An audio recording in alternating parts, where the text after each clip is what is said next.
বাঁশবাগানের নিচে তোমারে রাইখে আসবে, আর খবর নিব না তুমি কেমন আছো, কখনো নেওয়ার সুযোগ নাই, নেওয়ার সুযোগ নাই। ভয়ে কবরস্থানে যাবে না। তুমি তো একা একা শুয়ে রইছ, সব সাজায়া গেছো ছেলে মেয়ে পরিবারের জন্যে, একবারও তারা খবর নিব না তুমি কবর দেশে কেমন আছো রে ভাই। ওই কবর দেশের খবর যে নিতে পারবে, যে নিবে, সে তোমার আপনজন। এই জন্য কবরের মধ্যে যে আমার আপন হবেন তিনি আমার আল্লাহ সুবহানাল্লাহ, তিনি আমার রাসূল। আল্লাহ এবং রাসূল ছাড়া কবরে খবর নেওয়ালা তোমার আমার কেউ নাই। এই জন্য উপদেশ গ্রহণ করো। আল্লাহ পাক উপদেশ দিয়েছেন, শয়তানি বাদরামির বহুত ব্যবস্থা আছে, খাঁটি দুই একটা কথা বলার কোনো শোনার কোনো ব্যবস্থা নাই। এই জন্য আল্লাহ পাক বলেন ওই দিনকে ভয় করো যেই দিন ইয়াফিরুল মারউ মিন আখি, ভাই ভাইয়ের থেকে পালাবে, ও আবিহে, সন্তান পিতা থেকে, পিতা সন্তান থেকে পালাবে, ও উম্মিহি, ইয়াউমা ইয়াফিরুল মারউ মিন আখিহি ওয়া উম্মিহি ওয়া আবি। সন্তানের জন্য সবচেয়ে বড় মায়াশিলা দুনিয়ায় আল্লাহ তার রাসূলের পরে তার মা। আল্লাহ পাক বলেন ওই মা ও সন্তান রেখে পালাবে। সুবহানাল্লাহ। সেদিন পত্রিকায় দেখলাম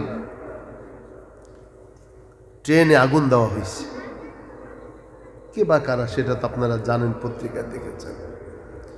একটা মা, তার ইয়াসিন নামে একটা সন্তান, যতক্ষণ পর্যন্ত মায়ের জীবন ছিল ওই মা ততক্ষণ সন্তানটাকে আঁকড়ে ধরে রাখছে। আগুন জ্বলছে ট্রেনের মধ্যে, এমত অবস্থায় মা যতক্ষণ পারছে বেরোতে পারে নাই, মা সন্তানটাকে উপর করে ধরে রাখছে। মা জ্বলে অঙ্গার হয়েছে, কয়লা হয়েছে, এরপরে সন্তানটাও কয়লা হয়েছে। তারপরে মা সন্তানকে ফেলে দেয়নি। আমাদের দেশে ভোলা অঞ্চল 69-এর বন্যার সময় সন্তানকে মা কত মায়া করে, আর একটা উপমা, সারা রাত সন্তান মারা গেছে 12টার দিকে, 6 মাসের বাচ্চা পানির তোরে, মাটাকে ধরে রাখছে, ছাড়ে নাই। পানির ভাটায় পানিতে সব ভেসে যাইতেছে, মা একটা গাছের মধ্যে হাত দিয়ে ধরে আছে, বাচ্চাটাকে এই হাতে ধরে রাখছে, মরা বাচ্চা, কিন্তু আর রাখতে পারে না পানির তোরে, বাচ্চাটাকে ছেড়ে দিছে। যখন মা কুলে পরে কাতরাইতেছে আর চিৎকার করতেছে, আমার বাচ্চাটাকে আমার কাছে দাও ফিরিয়ে। সন্তান মারা গেছে, তারপরও মা সন্তানের শোক বলতে পারে না। আল্লাহ পাক সেই মায়া মমতা দিয়া রাখছে। সন্তান আমি দেখেছি ঢাকা শহরে খিলগাঁও রেল ক্রসিং এর মধ্যে, মা বাচ্চাটাকে নিয়ে স্কুলে যাচ্ছে, ট্রেন চলে আসছে, রিক্সা থেকে লাফিয়ে বাচ্চা মা পড়ছে, মা ট্রেনের নিচে কাটা পড়ে গেছে, বাচ্চাটাকে ঠেলা দিয়ে বাচ্চা বাঁচিয়ে দিয়ে মা কাটা পড়ে গেছে। মা এমন মায়াশীলা মা, সেই মা পর্যন্ত দুনিয়াতে সন্তানের মায়া ভুলতে পারে না। জীবন থাকা অবস্থায় সন্তানের জন্য মা কখনো সন্তানকে ফেলে দিতে পারে না। নিজের সব কিছু দিয়ে হলো সন্তানকে মা লালন পালন করে। মা সন্তানকে পেটে ধারণ করে। প্রসবের সময় এত কষ্ট, মা প্রসবকালীন সময় রক্তাক্ত দেহে মাটিতে ছটফট করে অজ্ঞান হয়ে যায়।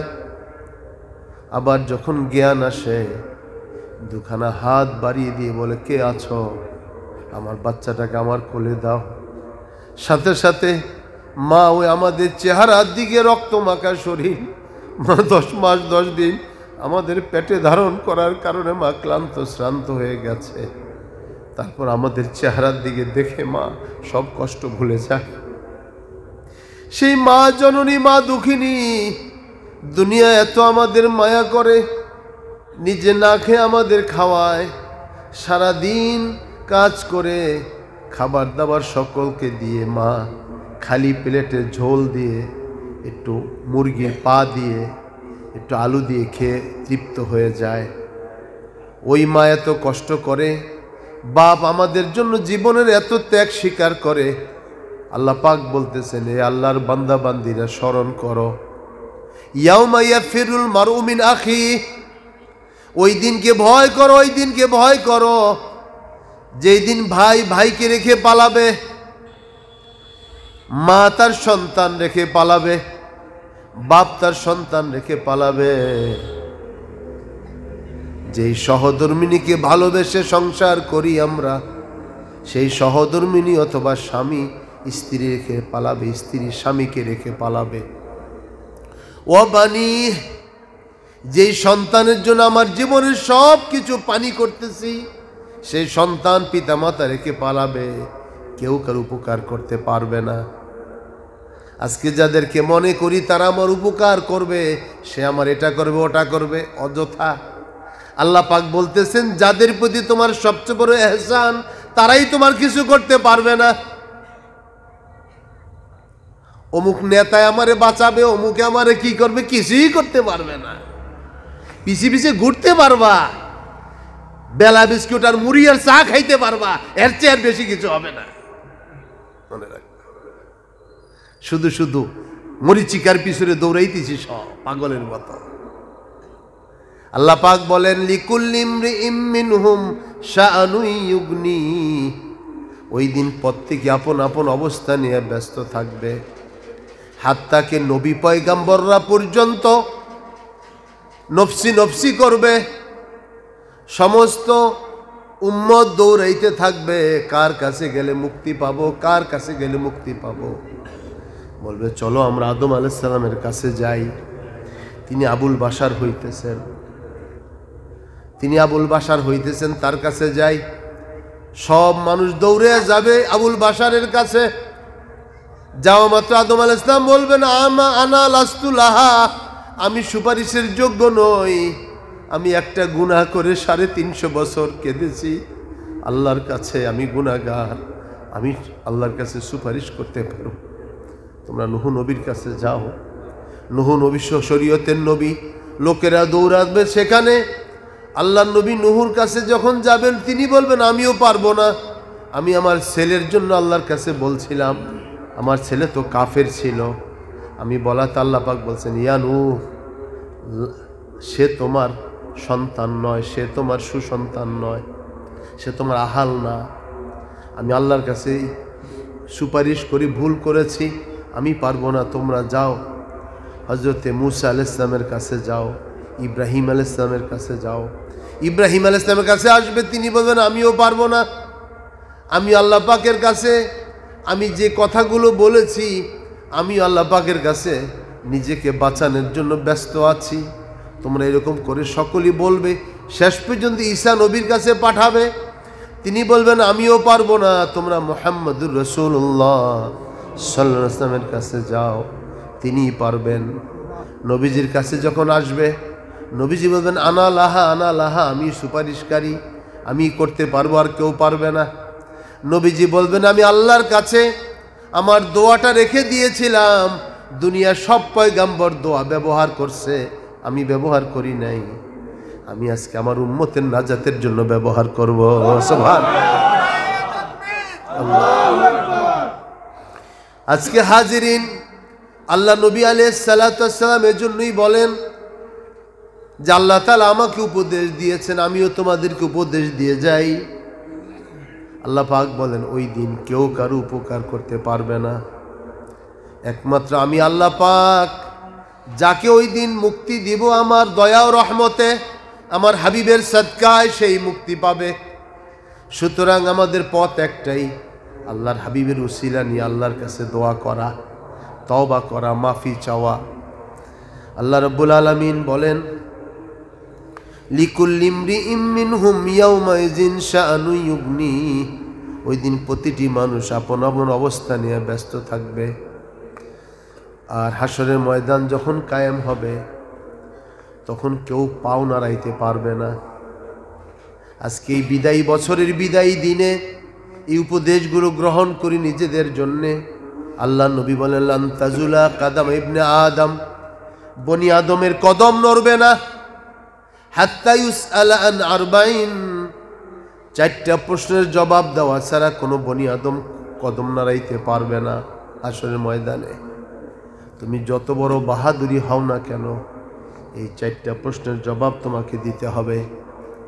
আল্লাহ রাসূল বলেন, আন উমরিহি ফীমা আফনা। প্রথম প্রশ্ন আল্লাহ পাক করবেন, তোমাকে যে হায়াত আমি দিয়েছি কোন পথে শেষ করেছ? এ আল্লাহর বান্দা বান্দি, এই সময়টা কোন কাজে লাগাইছ? ফি আন উমরিহি ফীমা আফনা।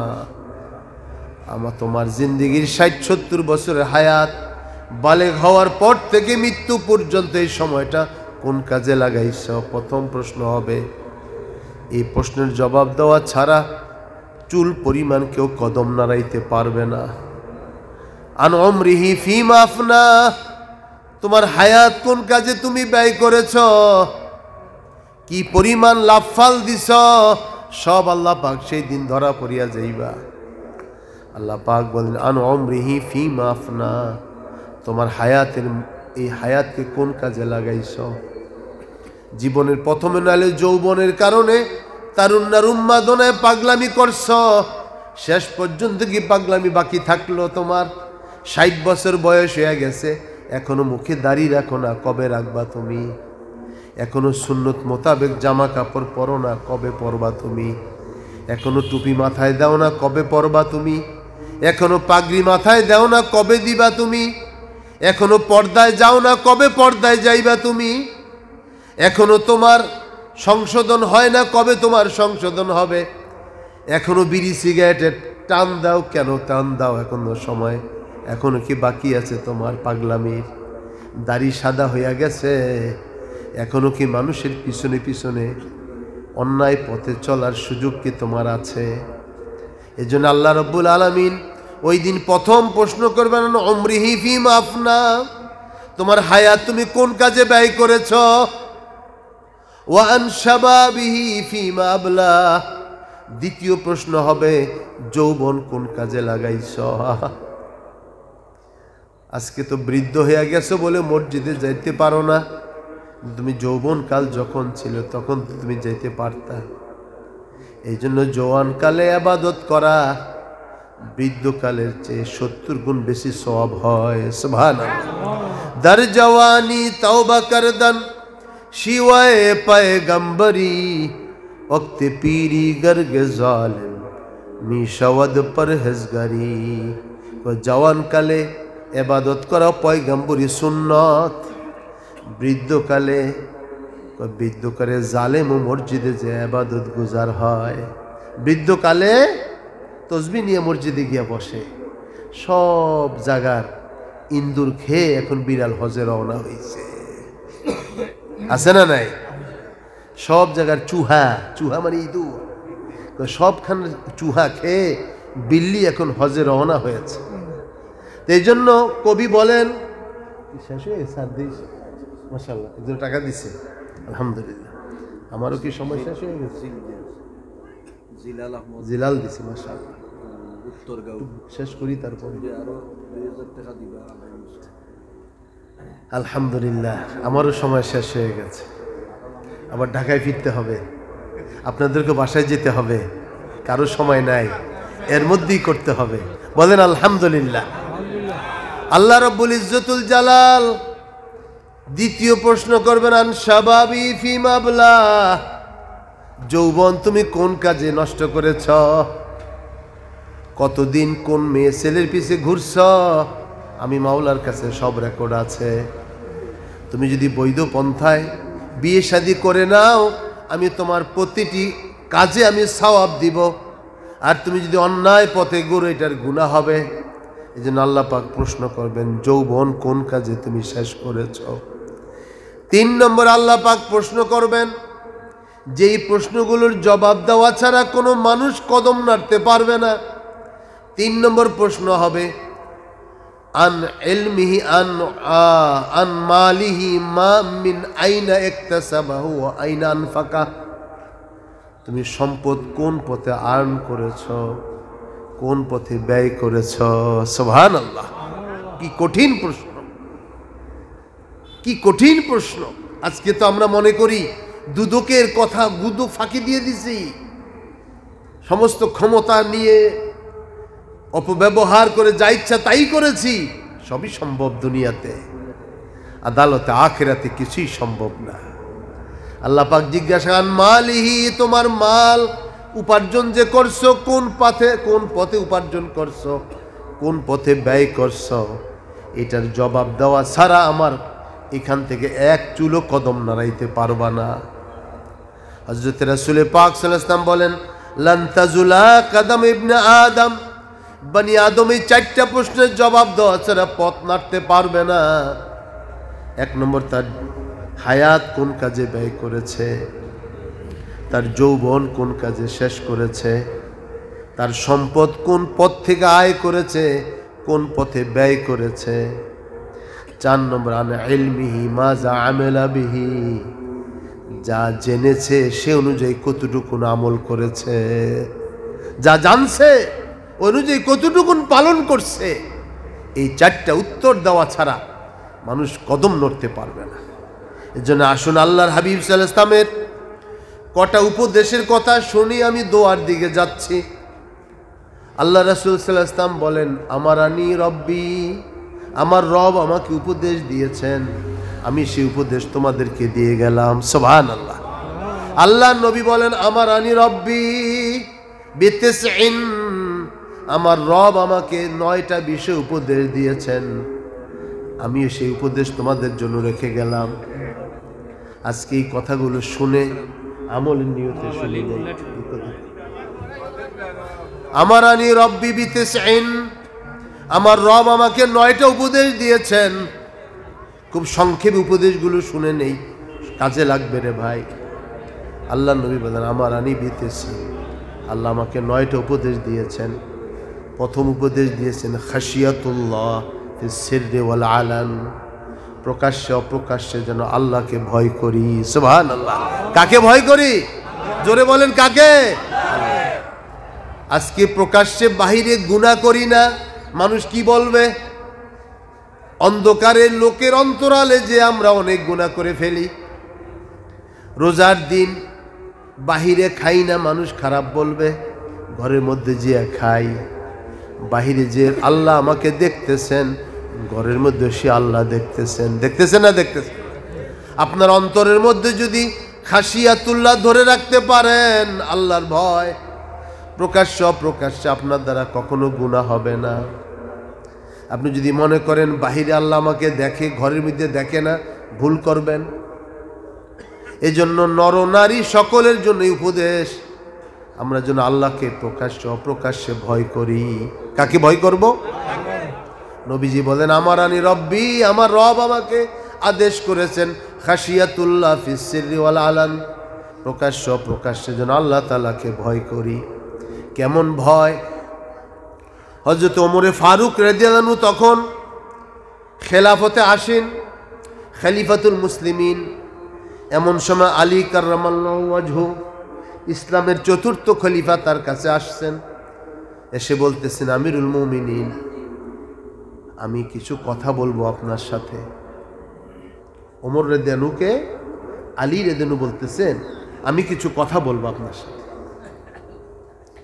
ওমর রাদিয়াল্লাহু আনহু জিজ্ঞাসা করলেন আলী ভাই, আলী কোন বিষয়ে কথা বলবেন? জাতীয় কোনো বিষয়, সরকারি কোনো বিষয়, নাকি ব্যক্তিগত? তিনি বললেন আমি ব্যক্তিগত কিছু কথা বলবো। সাথে সাথে লাইটটা ছিল, তিনি ল্যাম্প, তখন কি ছিল? ল্যাম্প ছিল, যে কুপি, চেরাগ দানি, ল্যাম্পটা তিনি ফু দিয়ে নিভিয়ে দিলেন অন্ধকারের মধ্যে। হযরত আলী বললেন খলিফাতুল মুসলিমিন, আমি আপনার সাথে কথা বলবো, চেহারা তো দেখছি না অন্ধকারে। ওমর রাদিয়াল্লাহু আনহু বলতেছেন আলী ভাই, আলী শোনো, এই যে ল্যাম্পটা জ্বালানো, এটা সরকারি পয়সা, এটা জাতীয় পয়সা, এটা খেলাফতের পয়সা দিয়ে জ্বালানো হয়েছে। তুমি ব্যক্তিগত কথা বলবে, তোমার ব্যক্তিগত কথা আমি সরকারি লাইট জ্বালিয়ে শুনতে পারি না। সুবহানাল্লাহ। আমি সরকারি লাইট জ্বালিয়ে তোমার ব্যক্তিগত কথা শুনতে পারি না। আমি যদি তোমার কথা শুনি লাইট জ্বালিয়ে আদালতে আখেরাতে আমার মালিকের সামনে আমাকে দাঁড়াইতে হবে। আমার মালিক যদি জিজ্ঞাসা করে, ওমর রাষ্ট্রের লাইট জ্বালাইয়া আলীর ব্যক্তিগত কথা কেন শুনছ? সুবহানাল্লাহ। তারা কিভাবে আল্লাহকে ভয় করছে, তারা আল্লাহকে কিভাবে ভয় করছে। হযরত আবু বকর সিদ্দিক রাদিয়াল্লাহু আনহু আয়েশা রাদিয়াল্লাহু আনহাকে বললেন যে আমার ইন্তেকালের পরে রাষ্ট্রের যেই যেই বস্তুগুলো আমি ব্যবহার করছি এটা ওমরের কাছে পৌঁছে দিও, পরবর্তী খলিফার কাছে পৌঁছে দিও। হযরত ওমর রাদিয়াল্লাহু আনহু খেলাফতে বসার পরই হযরত আয়েশা সিদ্দিকা রাদিয়াল্লাহু আনহা বাসার ভিতর থেকে হযরত আবু বকর সিদ্দিকের ব্যবহৃত রাষ্ট্রীয় জিনিসগুলো দিয়ে দিয়েছেন, যে বলবেন এটা আবু বকর রেখে গেছে। হযরত আবু বকরের এই জিনিসগুলো দেখে হযরত ওমর কেঁদে দিয়েছেন, আবু বকর আপনি তো খেলাফত কঠিন করে দিয়ে গেলেন, আমরা আল্লাহর কাছে কি জবাব দিব। হযরত ওমর কেমন ভয় পাইতেন, আল্লাহু আকবার। একদিন তিনি জুম্মা মসজিদে খুতবা দিতে দাঁড়াইছেন, কাপড় হয় না, একটু দেরি হইছে, ছেলের কাপড়টা ধান নিয়ে গায়ে দিয়ে আসছেন, দুইটা কাপড়। এক মুসল্লি দাঁড়ায় বললেন, খলিফা আমাদের গায়ে একটা কাপড়, আপনার দুইটা কেন? খলিফা বলতেছেন, আমার তো কাপড় একটা, যেটা পরে নামাজ পড়তে আসতে পারতেছি না, আমার ছেলেটার ধান নিয়ে আমি এসে গায়ে দিয়ে আসছি। মানুষের আখেরাতের ভয় তাদের মধ্যে কেমন ছিল, ওই ভয়ের কারণে আল্লাহ তাদের নাম এত সুন্দর করেছেন। সারা পৃথিবীতে কিয়ামত পর্যন্ত ওমরের তাকওয়া পরেজগারি, তার শাসন আমলকে স্বর্ণযুগ বলতেছে। সুবহানাল্লাহ। তারা কোনো বিশাল অট্টালিকার মালিক ছিলেন না, তারা কোনো দুনিয়ার আসবাব ব্যবহার করেন নাই। ওই আল্লাহর ভয় থাকার কারণে আল্লাহ তাদের সম্মান কিয়ামত পর্যন্ত দিয়ে দিছেন। সুবহানাল্লাহ। শুধু তাই না, আল্লাহ নবী জান্নাতে প্রবেশ করছেন, গিয়া দেখেন সুন্দর বাড়ি। জিবরাইল আলাইহিস সালামকে জিজ্ঞাসা করেন, জিবরাইল এই বাড়িটা কার? জিবরাইল আলাইহিস সালাম বললেন, ইয়া রাসূলুল্লাহ এটা ওমর রাদিয়াল্লাহু আনহুর জন্য বানানো হয়েছে। সুবহানাল্লাহ। তারা দুনিয়ার থেকে জান্নাতে বাড়ি বানায়া গেছে, দুনিয়ার বাড়ি বানায় নাই, আখিরাতের বাড়ি বানাইছে। হযরত ওমর ইবনে আব্দুল আজিজের জামানায় ইরাক থেকে মহিলা আসছে পুনর্বাসিত হওয়ার জন্যে। মহিলা এসে বাড়িতে দেখে বিরান বাড়ি, কিছুই নাই বাড়িতে। তো সে বাড়ির বাইরে দাঁড়িয়ে বলতেছে, কাইফা ইউআম্মারু মিন বাইতি হাদাল খারাব, ওই বিরান বাড়ি থেকে আমাদের বাড়ি কেমনে বানায় দিব, বা এরাই তো ফকির। তো ভিতর থেকে খলিফার স্ত্রী বলতেছে, ইন্নামা খুররিবাত বিতামিরি বুয়ুতিকুম, এই বাড়ি বিরান রাখা হয়েছে তোমাদের বাড়ি করে দেওয়ার জন্য। সুবহানাল্লাহ। আজকে দুনিয়া কি হইতেছে, ক্ষমতাসীন নেতৃবৃন্দ দুনিয়া যে যখন আসে নিজেরটা আগে করে, জনগণের কি হবে সেটা দেখার দরকার নেই। আর ওরা কি করত, নিজেদের বাড়িকে বিরান রেখেছে জনগণের বাড়ি করে দেওয়ার জন্য। সুবহানাল্লাহ। এটি ছিল তাকওয়া, খোদাভীতি। এজন্য হাজিরিন, এক মহিলা আসছে দৌড়ে নবীর কাছে, ইয়া রাসূলুল্লাহ আকিম আলাইয়া হাদ্দান, আমার উপরে হদ কায়েম করেন। নবীজি মুখ ফিরিয়ে নিলেন 4 বার। তারপরও মহিলা বলতে, হুজুর আমাকে শাস্তি দেন, আমি ভয় করিতেছি। আল্লাহ নবী বললেন, কি হয়েছে তোমার? কই ইয়া রাসূল আমি জিনা করেছি, আমাকে শাস্তি দেন। নবীজি বললেন, তুমি তো না বললেও পারতে। আল্লাহর রাসূল গো, আমি আখিরাতকে এত ভয় পাইতেছি, আখিরাতের শাস্তি থেকে দুনিয়ার শাস্তি সহজ মনে হইতেছে। আল্লাহ নবী তাকে পাথর মেরে সঙ্গসার করলেন। নবীজি চোখের পানি ঝরঝর করে পড়তেছে, ফিনকি দিয়ে একটু রক্ত শরীর থেকে বের হয়ে একজনের পায়ে লাগছে। সে ঘৃণা করলো যে রক্ত আসছে জেনাকারিনীর। নবী বললেন, এ সাহাবী শোনো, এই মহিলা এমন খালেস তওবা করছে, এই তওবাটা যদি ভাগ করে দেওয়া হয় দুনিয়ার মানুষের জন্য তওবার যথেষ্ট হবে। সুবহানাল্লাহ। এজন্য ভাইরা গো, আল্লাহ রসুল বলেন, আমার রব আমাকে আদেশ করছেন আমি যেন আল্লাহ তাআলাকে ভয় করি প্রকাশ্যে অপ্রকাশ্যে। ওমাই ইয়াত্তাকিল্লাহ ইয়াজআল লাহু মাখরাজা ওয়া ইয়ারযুকহু মিন হাইসু লা ইয়াহতাসিব। আল্লাহ পাক বলেন, যারা আমাকে ভয় করবে আমি তার সব কল্যাণের দরজা তার জন্য খুলে দিব। সুবহানাল্লাহ। কোত্থেকে আমি তারে রিজিক দিব সে টের করতে পারবে না। এই জন্য দেখেন দুনিয়াতে যারা আল্লাহওয়ালা বান্দা বান্দি তাদের রিজিকের কোনো অভাব নাই। ফুলতুলি সাহেব কেবলা রহমতুল্লাহ আলাইকে দেখেন, তিনি দুনিয়ার কোনো ব্যবসা তেজারত করেন নাই, আল্লাহর সাথে কোরআনের ব্যবসা করছেন। আল্লাহ পাক তার 8 ছেলেকে 7 ছেলেকে আলেম বানাইছেন। সুবহানাল্লাহ। তাদের কি কোনো অভাব আছে? আছে? এই শিক্ষা আল্লাহর পথে থাকলে, কোরআনের পথে থাকলে, ইসলামের পথে থাকলে, দ্বীনের পথে থাকলে কোনো অভাব হয় না। আসল অভাব তো হলো ভাবের অভাব। মালিকের সাথে যদি সম্পর্ক করতে পারো, দুনিয়ারই সাধারণ এই অভাব অনটন কিছু না। মালিক যদি খুশি থাকে তুমি কুড়ে ঘরে শুয়েও সুখী হইতে পারবা। মালিক যদি নারাজ থাকে তুমি বড় অট্টালিকায় শুয়েও আরাম পাইবা না। ঠিক না? এই জন্য আল্লাহ তাআলার হাবিব সাল্লাল্লাহু আলাইহি ওয়াসাল্লাম বলেন, আমাকে আল্লাহ আদেশ করছেন আমি যেন প্রকাশ্যে আল্লাহকে ভয় করি।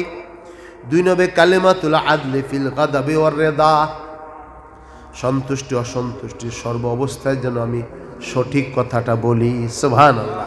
ইনসাফের কথা বলি, বেইনসাফি কথার বলার দরকার নাই, ইনসাফের কথা বলো। তোমার দলের লোক দেখে তুমি তারে মাফ করে দিলা, আরেকজনের দলের লিখে তারে মাইরা তুমি শেষ করে দিলা, এটা যেন না হয়। মধ্যম পন্থা, ইনসাফ করো, তাইলে তুমি আল্লাহর কাছে ঠেকা থাকবা না, ঠেকা পড়ে যাবা। 3 নম্বর আল্লাহ নবী বলেন, ওয়াল কাসদু ফিল গিনা ওয়াল ফাকরে, দরিদ্র এবং ধনাঢ্য দোনো অবস্থায় যেন মধ্যম পন্থা অবলম্বন করি। সুবহানাল্লাহ। মধ্যম পন্থা। টাকা আছে দেখিয়া সমান উড়াইতে থাকলা, আবার টাকা নাই দেখিয়া মানুষের কাছে চাওয়া শুরু করলা, এমনটা যেন না হয়। হ্যাঁ, মধ্যম পন্থা। তুমি সব সময় সারা বছর 3 পদ দিয়া খাও, আজকে তোমার টাকা আছে দিকে তুমি 10 পদ দিয়া খাইলা, আরেকদিন কিছুই থাকলা না, এরকম না। ওয়াকানা বাইনা যালিকা কাওয়ামা, তুমি বেশিও নয় কমও নয়, মধ্যম পন্থা অবলম্বন করো। যারা মধ্যম পন্থা অবলম্বন করে, যারা কৃপণ হয় না, যারা একবারে সব হাত খুলে ছেড়েও দেয় না, মধ্যম পন্থায় চলে, তারা কখনো দরিদ্র হয় না। সুবহানাল্লাহ। তবে মনে রাখবা, গুনার মধ্যে যদি লিপ্ত হও, তোমার যত টাকা পয়সাই থাকুক হাতছাড়া হইয়া যাবে। কখনো হারাম কখনো আরাম দেয় না। আল্লাহ নবী বলেন 4 নম্বরে, আমার আল্লাহ পাক আমাকে বলেছেন, আন উতিয়া মান হারামানি, যে আমাকে বঞ্চিত করেছে আমি যেন তাকে দেই। দুনিয়াতে বহু মানুষ আছে আমাকে বঞ্চিত করছে, আল্লাহ নবী বলেন আমার কর্তব্য হলো আমাকে তাকে দেওয়া। নবীজিকে কষ্ট দিয়েছে, সাহাবায়ে কেরামকে কষ্ট দিয়েছে, তেনার বংশ এবং তার আপনার কাফের কুরাইশরা কত কষ্ট দিয়েছে। নবীজি বলেন আমাকে আল্লাহ পাক আদেশ করছে যে আমাকে বঞ্চিত করছে আমি তাকে দেওয়ার জন্যে। সুবহানাল্লাহ। সে আমাকে বঞ্চিত করছে, আমিও তাকে বঞ্চিত করবো এরকম না, আমিও তাকে দেব। এটাই হলো চরিত্র, এটাই কি আখলাক। ওয়ান আসলামান কাতাআনি, যে আমার সাথে সম্পর্ক ছেদ করছে, আল্লাহ পাক বলছেন আমি যেন তার সাথে সম্পর্ক করি। সুবহানাল্লাহ। হ্যাঁ, আজকে আমরা কি করি, কেউ যদি আমাকে বাঁকা চোখে দেখে আমিও তাকে বাঁকা চোখে দেখি না। নবীজিকে আল্লাহ শিক্ষা দিয়েছেন, আমাকে উপদেশ দিয়েছেন আল্লাহ, যে আমাকে আমার সাথে সম্পর্ক ছেদ করছে, আমাকে বলছে তুমি তার সাথে সম্পর্ক করো। সুবহানাল্লাহ। ওয়ান আফু আম্মান যালামানি, যে আমার প্রতি জুলুম করেছে আমি যেন তাকে মাফ করে দেই। সুবহানাল্লাহ। 23 বছরের জীবনে নবীজিকে কি পরিমাণ জুলুমের শিকার হইতে হয়েছে, কিন্তু মক্কা বিজয়ের দিনে মক্কার পাদদেশে দাঁড়িয়ে তিনি বললেন, লা তাসরিবা আলাইকুমুল ইয়াউম, আজকে তোমাদের প্রতি আমার কোনো ক্ষোভ নাই। সুবহানাল্লাহ। আনতুমুত তুলাকা, তোমরা সকলেই নিরাপদ, সকলকে আমি মাফ করে দিলাম। সুবহানাল্লাহ। এটি ছিল মহানুভবতা। আপনি প্রতিশোধ নিতে পারেন, এটা বীর নয়, ক্ষমা করে দেওয়া হলো সবচেয়ে বড় বীরত্ব। ক্ষমা করে দেওয়া বীরত্ব। আপনার মতের সাথে মিশে না বলে আপনি তাকে শেষ করে দিলেন, এটা কাপুরুষতা। আর আপনি যদি তাকে ক্ষমা করে দেন, তাকে যদি ছেড়ে দেন, এটা মহানুভবতা। আপনি একজনকে মাইরা পিসা শেষ করে দিলেন, এটা কাপুরুষতা। আর আপনি তাকে যদি ক্ষমা করে দেন, এটা আপনার মহানুভবতা, মহানত্ব। এই যে নবী আলাইহিস সালাতু ওয়াস সালামের হায়াতের জিন্দেগিতে এত কষ্ট দিয়েছে কাফেররা। ওনার কন্যা জাইনাব রাদিয়াল্লাহু তল পেটে বর্ষা মেরে ওর থেকে ফেলে দিয়েছে, বাচ্চা অ্যাবার্শন হয়ে গেছে, ইন্তেকাল করছে। ওই রকম শত্রুকেও রাসূলুল্লাহ মাফ করে দিয়েছেন। সুবহানাল্লাহ। এই ছিল ইসলামের আদর্শ। সেই কথাগুলি আল্লাহ রাসূল হাদিসে বলে গেছেন, ও আউফু আম্মান যালামানি, যে আমার প্রতি জুলুম করেছে আমি যেন তাকে মাফ করে দেই। সুবহানাল্লাহ। ওয়া আইয়াকুনা সামতি ফিকরান, আমার চুপ থাকাটা যেন ফিকির হয়। আমি যখন চুপ থাকবো, আমি যেন আল্লাহর জিকিরে থাকি, আল্লাহর ধ্যানে থাকি, আল্লাহর সৃষ্টি নিয়ে ফিকির করি। সুবহানাল্লাহ। হ্যাঁ, আমার চুপ থাকাটা যেন চিন্তা হয়, সাধনা হয়। আর নুতকি যিকরান, আমার বলাটা যেন আল্লাহর স্মরণ হয়। সুবহানাল্লাহ। আমি যখন কথা বলবো, সেই কথার যেন আল্লাহর স্মরণে হয়। তোমাকে কেউ জিজ্ঞাসা করছে কেমন আছো, বলবা আলহামদুলিল্লাহ ভালো আছি, আল্লাহ আমাকে অনেক ভালো রেখেছে, আল্লাহর শুকর আদায় করো।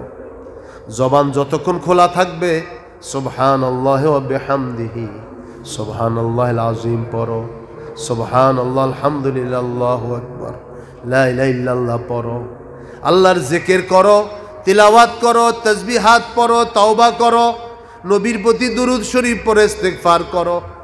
জবানটা কোনো সময় বেহুদা নষ্ট করিও না। তোমার জবান যেন সবসময় আল্লাহর জিকির করতে থাকে। আর নজরে ইবরাতান, তোমার দৃষ্টি যেন হয় শিক্ষামূলক। তুমি আল্লাহর নেয়ামত দেখে শুকর আদায় করো। তুমি আল্লাহর কোনো নেয়ামত দেখে বলো, আল্লাহ তুমি ফসলগুলো এত সুন্দর বানাইছো, তুমি মাওলা কত সুন্দর জানি। সুবহানাল্লাহ। তোমার প্রতিটি নজরও যেন হয় শিক্ষামূলক। ওয়া আন আমুরা বিল মারুফ, নবীজি বলেন আমাকে আল্লাহ আদেশ করেছেন আমি যেন মানুষের ভালো কথা শোনাই, মানুষকে যেন ভালো কথা বলি। সুবহানাল্লাহ। এই 9টা উপদেশ আল্লাহ নবী দিয়ে গেছেন। এর জন্য হাজিরিন আসুন, আল্লাহ তাআলা আমাদেরকেও কবুল করুন। আমরাও চিরকাল থাকবো না, একদিন চলে যাব। এই লক্ষণাবদ হাফিজিয়া ফুরকানিয়া মাদ্রাসার সামনে যেই কথাগুলো আলোচনা হলো, এগুলো যেন আমার জীবনের জন্য পাথেয় হয়, আপনার জীবনের জন্য পাথেয় হয়। বলেন আমিন। যে যেখানেই থাকি প্রত্যেকের জন্য কল্যাণ কামনা করি। প্রকাশ্য অপ্রকাশ্যে প্রতিটি মুমিন বান্দা বান্দি যেন প্রত্যেকের জন্য কল্যাণ কামনা করে। এটি হবে আমাদের জীবনের শিক্ষা, এটাই ব্রত। এই ওয়াজ নসিহতের লক্ষ্যই হলো দিল তৈয়ার করা, আল্লাহর কাছে ফিরে যাওয়ার জন্য মনটা তৈয়ার করা। এটাই ওয়াজ। ওয়াজ কোনো গান বাদ্য না, ওয়াজ কোনো নাচ গান না। ওয়াজ নিজেকে আল্লাহর কাছে তৈয়ারির জন্য একটা পলিসি পদ্ধতি। সেটাই নবী পয়গাম্বরদেরকে আল্লাহ ওয়াজ শিক্ষা দিয়েছেন। নবী পয়গাম্বররা করে গেছেন। আমার নবী সর্বশেষ পয়গাম্বর, ওনার পরে আর কোনো নবী আসবেন না। কিয়ামত পর্যন্ত ওনার অনুসারী ওয়ারেসে নবীরা থাকবে। তারা জমিনের মানুষের কাছে এসে কোরআন ও হাদিসের কথাগুলো শুনিয়ে ওই মানুষগুলোকেও আখিরাতের জন্য প্রস্তুত করে আখিরাতের পথে উঠিয়ে দিবে। এটাই কাজ। আমরা সে ঢাকা থেকে এসে এই সুদূর অজপাড়া গায়ে এসে অন্য কোনো কথা বলার তো দরকার নেই। আমার একটা কথা দিয়ে যদি আল্লাহর কোনো বান্দা বান্দির দিলে রেখাপাত করে, সে আল্লাহমুখী হয়, এটি আমার জীবনের সার্থকতা, সফলতা।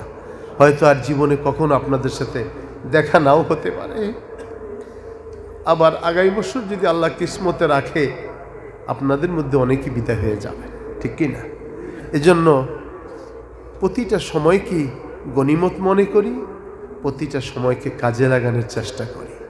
রাসূল পাক সাল্লাল্লাহু আলাইহি ওয়াসাল্লাম বলেছেন, 2টা নেয়ামত মানুষ খুব গাফলতির সহিত দেখে, ভালোভাবে গ্রহণ করে না।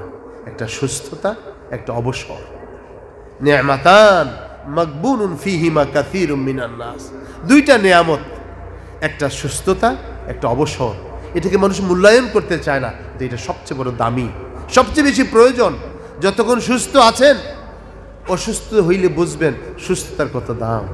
এই যে আজকে হাইটা এখানে আসতে পারছেন, এটা কত বড় নেয়ামত। যে শুয়ে আছে বিছনায়, সে বুঝতে পারে না, ঠিক কিনা? অবসর, আপনি ব্যস্ত হয়ে যেতে পারেন দুনিয়াতে, এখানেই দেশে বা বিদেশে ব্যস্ত হয়ে যেতে পারেন। ব্যস্ততার আগে যে অবসরটা পেয়েছেন, সেটা আল্লাহর জিকিরে কাটান, আল্লাহর কাছে তওবা ইস্তেগফারে কাটান। এটি হবে জীবনের সফলতা এবং সার্থকতা।